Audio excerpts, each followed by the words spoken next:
Здравейте и добре дошли! Ще продължа с 10-ти урок заглавен признак за делимост на 2 на страница 24. На 2 се делят само числа с цифра на единиците 2, 4, 6, 8 или 0. Ето тук съм ви дал няколко примера.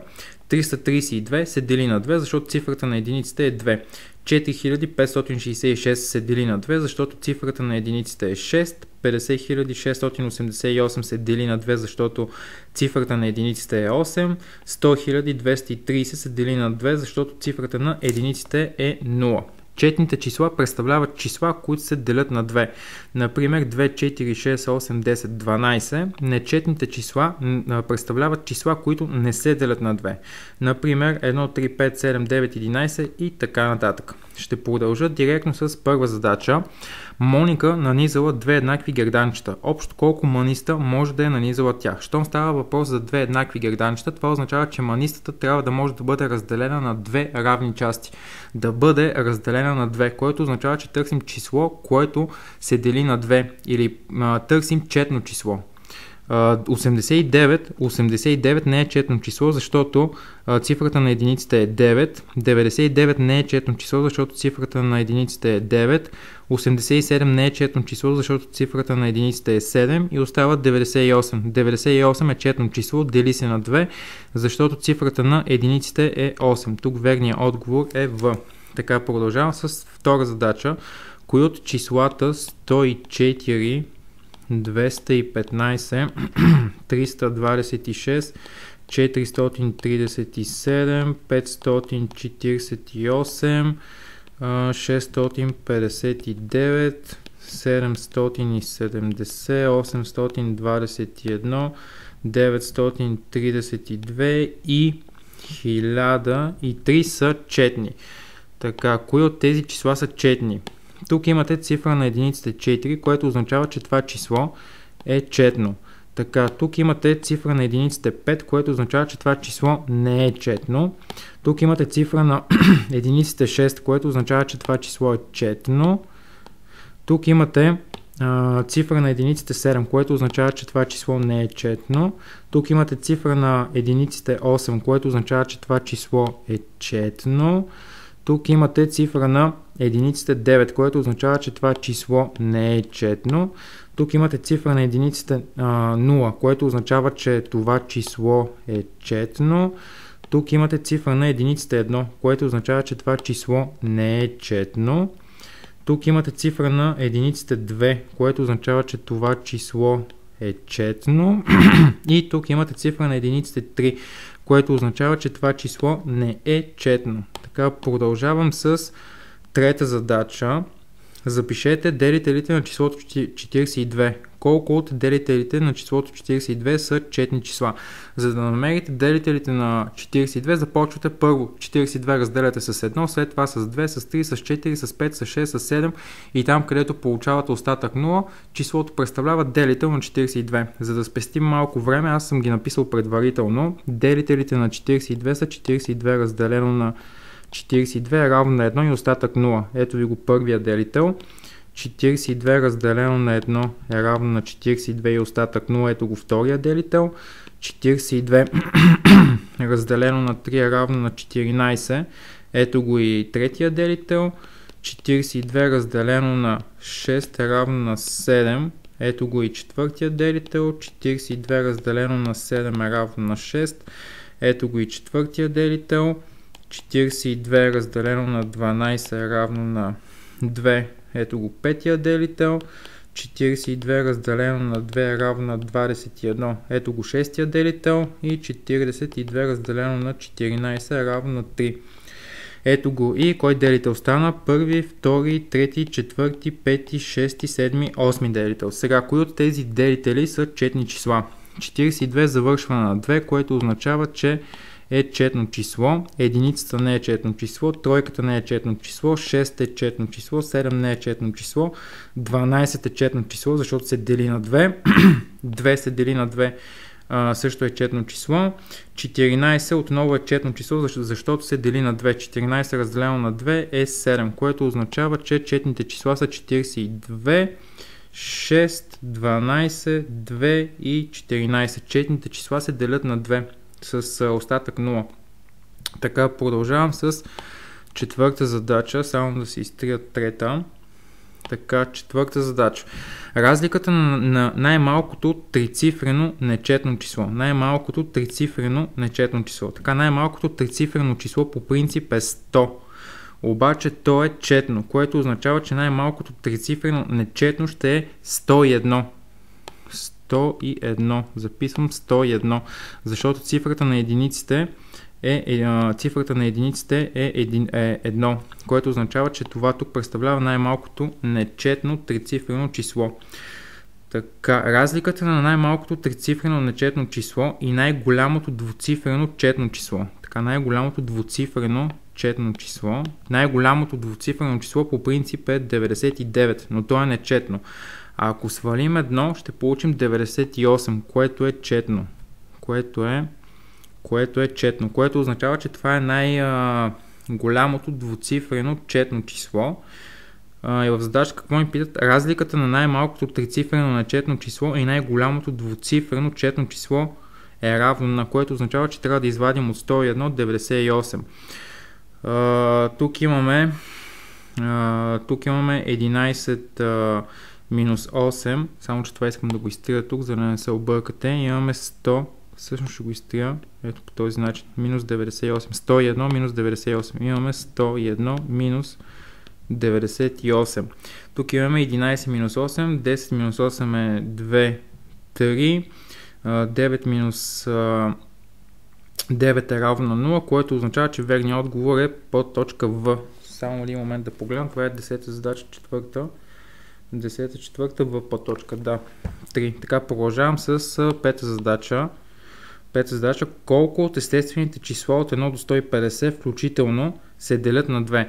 Така, 1 не се дели на 2, 2 се дели на 2, 3 не се дели на 2, 4 се дели на 2, 5 не се дели на 2, 6 се дели на 2, 7 не се дели на 2, 8 се дели на 2 и завършваме с 150, което отново се дели на 2, което означава, че половината от числата ще се делят на 2, което означава, че трябва да разделите 150 на 2 и получавате, че 75 от числата ще се делят на 2. Така, продължавам с 6-та задача. Мишката в таблицата иска да стигне до сирането. Тя се движи в показаните посоки. Какво? Тя се движи в показаните посоки и може да минава само през квадратчета, в които е записано четно число. Припишете таблицата и намерете пътя на мишката до сиренцето. Така, що може да се движи през квадратчета само с четни числа, да видим кои са тези четни числа. 231 е нечетно, 232 обаче е четно, което означава, че тръгва ето през това квадратче, след това 312 е четно, 321 не е четно, което означава, че продължава насам. След това имаме 213 е нечетно, 148 е четно, което означава, че продължава насам, защото се движи само по квадратчета, в които има четни числа. След това продължаваме с 841 е нечетно, 814 е четно, което означава, че продължава насам. И 637 е нечетно, 376 е четно, което означава, че ето това тук представлява пътя на мишката до сиренцето. Така, продължавам с седма задача. Без да пресмятате, определете кратна ли е на 2 стойността на израза. Това означава дали стойността на израза се дели на 2. Кратна ли е на 2, дали се дели на 2. Така, имате 678 плюс 654. Дали това е кратно на 2, дали се дели на 2. Не знам дали си спомняте от предишния видеоурок, но за да бъде този сбор кратен на 2, всяко едно от събираемите трябва да се дели на 2. Така, 678 се дели на 2, 654 се дели на 2, което означава, че този сбор е кратен на 2, дели се на 2. Продължавам, това тук беше А подточка, след това продължавам с Б подточка. 987 плюс 878. Дали този сбор се дели на 2? За да се дели този сбор на 2 и двете събираеми трябва да се делят на 2. 987 обаче не се дели на 2, което означава, че този сбор не се дели на 2. Продължавам с В по точка 116 по 337. Дали това произведение се дели на 2. За да се дели това произведение на 2, поне един от двата множителя трябва да се дели на 2. 116 се дели на 2, което означава, че това произведение се дели на 2. След това продължавам с Г по точка 311 по 141. Дали се дели на 2. Така, за да се дели това произведение на 2, поне един от двата множителя трябва да се дели на 2. 311 не се дели на 2, 141 не се дели на 2, което означава, че това произведение не се дели на 2. След това продължавам с осма задача. Осма задача. Четно или нечетно число е по точка А. Сборът на две четни числа. 2 плюс 2 е равно на 4. Сборът на две четни числа е четно число. По точка Б.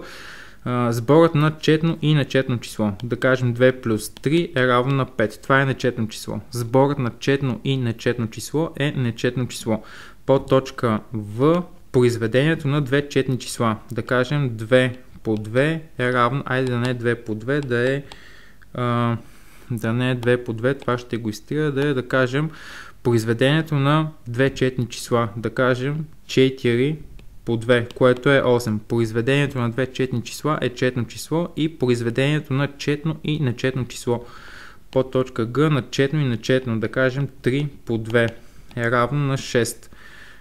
Произведението на четно и нечетно число. Произведението на четно и нечетно число е четно число.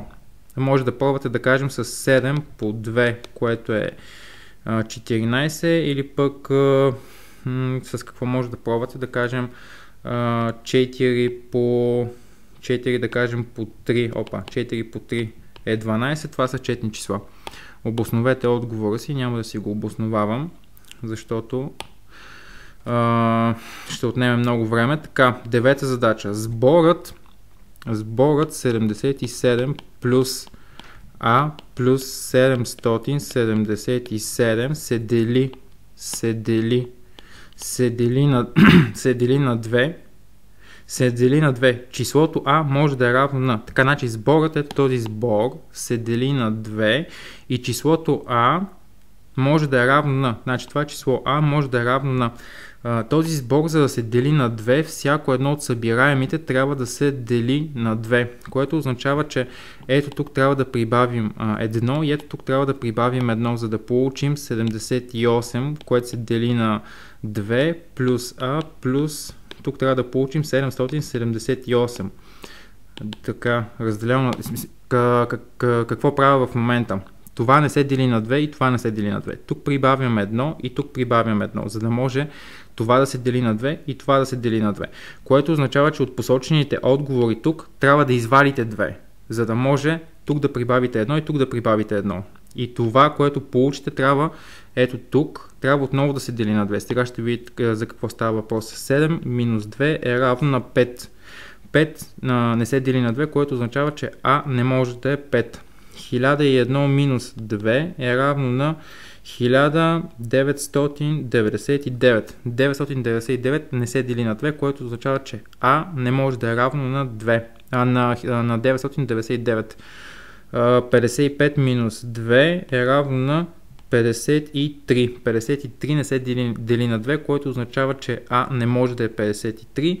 100 минус 2 е равно на 98. 98 обаче се дели на 2, което означава, че тук верният отговор е в числото А може да е 100, или тук го записваме ето по този начин 98.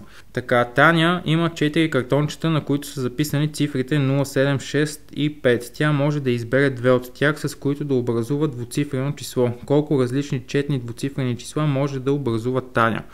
Така, значи Таня разполага с картончета с следните числа 0, 7, 6 и 5. Така, колко различни четни двуцифрени числа, значи тук са двуцифрени числа. може да образува тя. За да бъде четно числото, то трябва да завършва или на 0 или на 6. Не може да завършва на 7 или на 5, което означава, че числото трябва да завършва или на 0 или на 5. Не може да завършва на 7 или на 0 или на 6. Обърках се. На 0 или на 6. Не може да завършва на 7 или 5, което означава, че ако завършва на 0, остават кои варианти? Цифрата на десетиците да е 7, цифрата на десетиците да е 6 или цифрата на десетиците да е 5. Ако завършва на 0, остава цифрата на десетиците да е 7, 6 или 5 и така получавате 70, 60, 50. Ако цифрата на единиците е 6, цифрата на десетиците не може да е 0, може обаче да е 7 или 5, което означава, че може да е 7 или 5, което означава, че получавате 1, 2, 3, 4, 5 числа.